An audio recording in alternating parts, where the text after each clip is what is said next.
दोस्तों, एक तो मैंने अपडेट आपको बताया था कि 1 नवंबर से ही बैंक में जमा आपके पैसों पर और किन्हीं भी तरह की चीजों पर एक साथ 4 नॉमिनी ऐड करने की अनुमति होगी। भरोसेमंद बैंकिंग के लिए सरकार 91 साल पुराने कानून में बदलाव करने जा रही है। भारतीय रिजर्व बैंक आरबीआई और गवर्नमेंट मिलकर। इसके अलावा भी 1 नवंबर से बैंकिंग सेक्टर में क्या-क्या बदल जाएगा। अगर आपका भी किसी भी बैंक में खाता है, चाहे प्राइवेट सेक्टर या गवर्नमेंट सेक्टर में, एसबीआई, पीएनबी, सी के बैंक, एचडीएफसी, आईसीआईसीआई वगैरह। तो दोस्तों, सभी बैंक खाता वालों के लिए 1 नवंबर से ही लोकर नियम, नॉमिनी, सेविंग अकाउंट, बचत खाता समेत 10 ऐसे बड़े बदलाव, नए नियम लागू होने जा रहे हैं जो कि आम आदमी को जरूर जान लेने चाहिए। चलिए एक एक करके सभी अपडेट्स को देख लेते हैं। सबसे पहला नियम तो है बैंक लोकर के नॉमिनी को लेकर न्यू रूल्स जारी हुए हैं, जिसके तहत एक तो बैंक खाते में अब आप एक नहीं बल्कि 4 नॉमिनी रख पाएंगे। न सिर्फ बैंक लॉकर के लिए,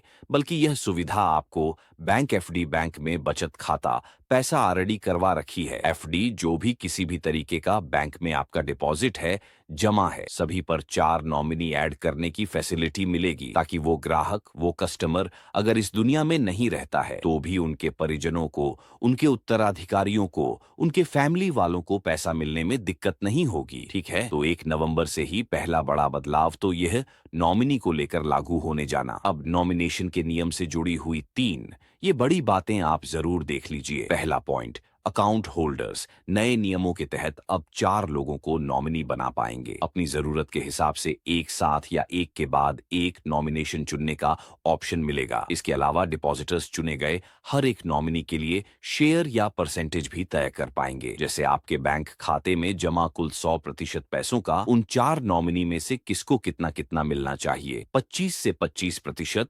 250 75%, ऐसे चारों के लिए आप डिसाइड कर पाएंगे। तीसरा, सेफ कस्टडी के आर्टिकल्स या बैंक लॉकर के मामले में अगला नॉमिनी तभी एक्टिव होगा जब ऊपर वाला नॉमिनी गुजर जाएगा, यानी इस दुनिया में नहीं रहेगा। तो इससे सेटलमेंट और सक्सेशन क्लियर होगा। समझ रहे हो? तो नॉमिनी में लॉकर को लेकर यह एक स्पेशल प्रावधान रखा है बैंकों ने कि लॉकर की कंडीशन में, सिचुएशन में नॉमिनी सीक्वेंस वाइज काम करेंगे। सीरियल वाइज नॉमिनेशन की अनुमति देगा बैंक आपको। मतलब अगला नॉमिनी तभी एक्टिव होगा जब उससे ऊपर वाला नॉमिनी जीवित ना रहे। तो 1 2 3 4 के सीक्वेंस में। तो नॉमिनी का मेन मतलब तो यही होता है। आप समझ गए होंगे कि आपके पीछे आपके बैंक अकाउंट का उत्तराधिकारी कौन होगा, उस पर राइट्स किसके होंगे। इसके अलावा भी कुछ और पॉइंट्स देखिए आप कि बैंक खाता वालों के लिए 1 नवंबर से क्या क्या बदलने जा रहा है। ग्राहक अपने बैंक खाते में अधिकतम 4 नॉमिनी ऐड कर पाएंगे और नॉमिनी यानी नामांकन एक साथ या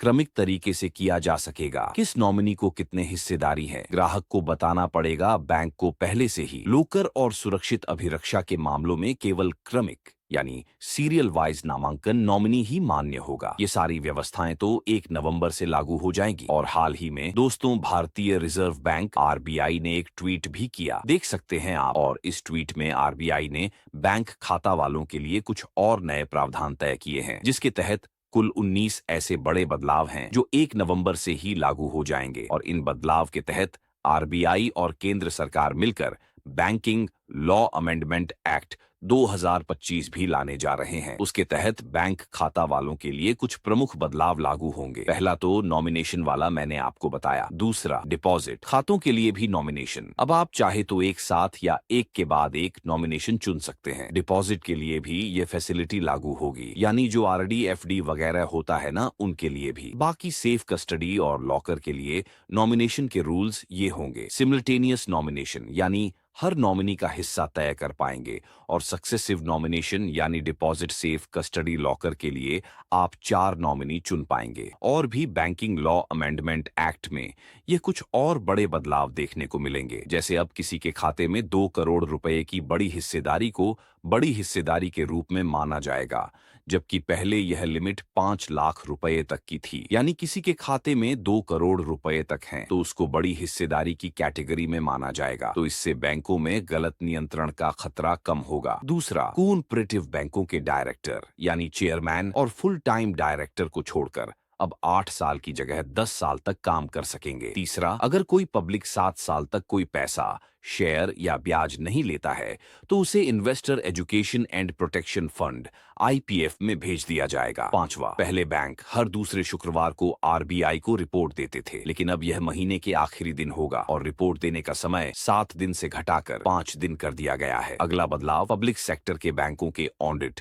अब कंपनियों के नियमों यानी कंपनीज एक्ट 2013 के हिसाब से होंगे। डिपॉजिट इंश्योरेंस कॉर्पोरेशन डीआईसीजीसी को अब बैंकों से रियल टाइम डाटा मिलेगा। इससे अगर कोई बैंक मुश्किल में हो तो पहले ही कदम उठाए जा सकेंगे। यानी कई बार होता है ना, आरबीआई बैंकों के लाइसेंस निरस्त कर देता है। आए दिन हमें कोऑपरेटिव बैंकों के मामलों में ऐसे केसेस देखने को मिलते हैं, तो उस सिनेरियो में भी अब डीआईसीजीसी को जल्दी अपडेट्स मिलते रहेंगे। वहीं आरबीआई ने देश भर के सभी बैंकों को एक और निर्देश दिया। कहा कि बैंकों को 15 दिन में करना होगा क्लेम सेटलमेंट, नहीं तो मृतक के नॉमिनी को भी मुआवजा देना होगा। अब किसी भी तरह का कोई क्लेम सेटलमेंट है तो 15 दिन के अंदर अंदर नए नियमों के तहत मृतक ग्राहक के बैंक अकाउंट या लॉकर के क्लेम को 15 दिन में नॉमिनी के साथ सेटलमेंट करना होगा। अदरवाइज देरी हुई तो नॉमिनी को मुआवजा भी देना पड़ेगा। यह भी आरबीआई की तरफ से सभी बैंकों को सख्त निर्देश जारी किया है। अब जैसे मृतक के नॉमिनी पैसे या लॉकर के लिए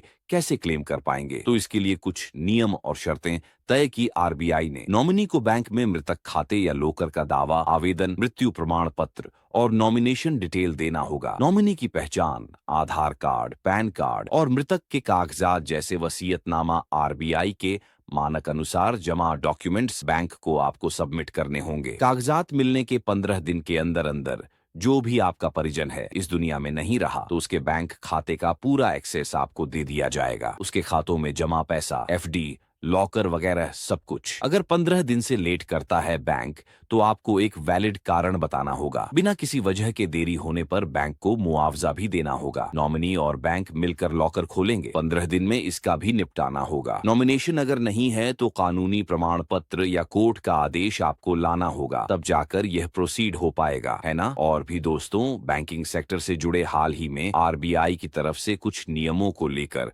गाइडलाइंस जारी की गई, जिसमें देखिए, एक तो बैंक चेक अब कुछ ही घंटों में क्लियर होगा। बैंकों की तरफ से चेक के भी नए क्लियरेंस सिस्टम का ट्रायल शुरू कर दिया गया है। पहले 2-3 दिन तक लग जाते थे, लेकिन अभी इसका ट्रायल चल रहा है। हो सकता है नई साल 2026 तक, एंड तक, इस साल के एंड तक या 26 फर्स्ट में आपको बैंक चेक क्लियरेंस के भी यह फास्टेस्ट सुविधा देखने को मिल सकती है। अब एक ही दिन में चेक सेम डे क्लियर हो जाएगा। इसके अलावा आरबीआई ने हाल ही में कुछ और ऐसे नए नियम लागू किए हैं जिनसे आम लोगों का लोन लेना सस्ता हो सकता है, क्योंकि ज्वेलर्स को सोने चांदी पर भी लोन लेना अब आसान होगा। आरबीआई द्वारा जारी रूल्स के मुताबिक क्रेडिट रिपोर्ट हर हफ्ता अपडेट करने का प्रस्ताव रखा है। यह नियम अक्टूबर महीने से ही लागू हो चुके हैं ऑलरेडी। पहले क्या है कि बैंक फ्लोटिंग लोन में रेपो रेट के ऊपर कुछ एक्स्ट्रा परसेंट जोड़ते हैं, तो उसे स्प्रेड कहते हैं। तो अपनी कमाई और रिस्क को कंट्रोल करने के लिए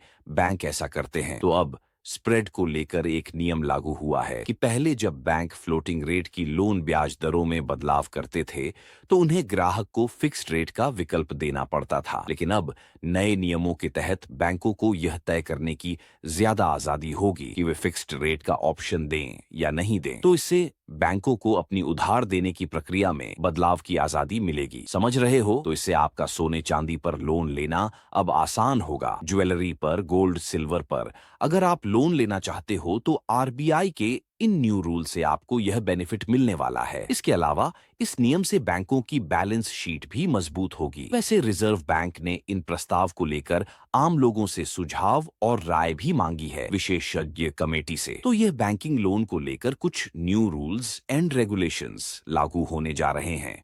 और बाकी दोस्तों, और भी 1 नवंबर 2025 से हमारे देश में कई सारे नियमों में बदलाव किया है सरकार की तरफ से हाल ही में। तो उन नियमों की जानकारी भी अगर आप देखना चाहते हो तो मैंने डीएलएस न्यूज चैनल के ऊपर एक अलग से वीडियो डाला है, उसमें जाकर देख लीजिएगा। साथ ही इस वीडियो को लाइक और शेयर करना। AMKS एडू न्यूज चैनल को सब्सक्राइब करके बेल आइकॉन जरूर दबा देना। रोजाना ऐसी इन्फेटिव जानकारियां, महत्वपूर्ण समाचार देखते रहने के लिए ओके, ख्याल रखिएगा अपने आप, अपने परिवार का। मिलेंगे अगले नेक्स्ट अपडेट में। तब तक के लिए जय हिंद, जय भारत, वंदे मातरम।